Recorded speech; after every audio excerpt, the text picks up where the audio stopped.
Bueno, días buenos en Gran Sol, chicos.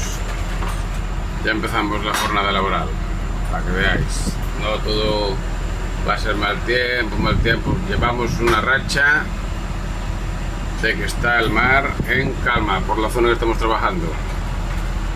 Y ahora vamos camino a la valla, la cual vamos a empezar a levantar. A las 11:30 y ya voy hasta la madrugada, y así todos los días. Pero bueno, hoy da gusto mirar por el portillo. Fijaros qué maravilla. Cuando está así es una alegría. Está calma y hace calor.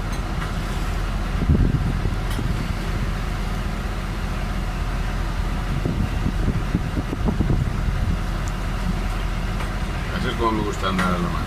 Si anduviera así todo el tiempo, daba gusto. Mira que cielo más bonito. Pues nada, para la semana ya estamos en casa. A ver si empezamos a grabar más vídeos, ¿vale? Os tengo un poquito olvidados del canal porque comprenderéis que aquí, entre el ruido, el trabajo y el cansancio, no da para mucho. Sin contar que el internet que tenemos ahora mismo es para mandar mensajes o hablar por WhatsApp casi, poco más.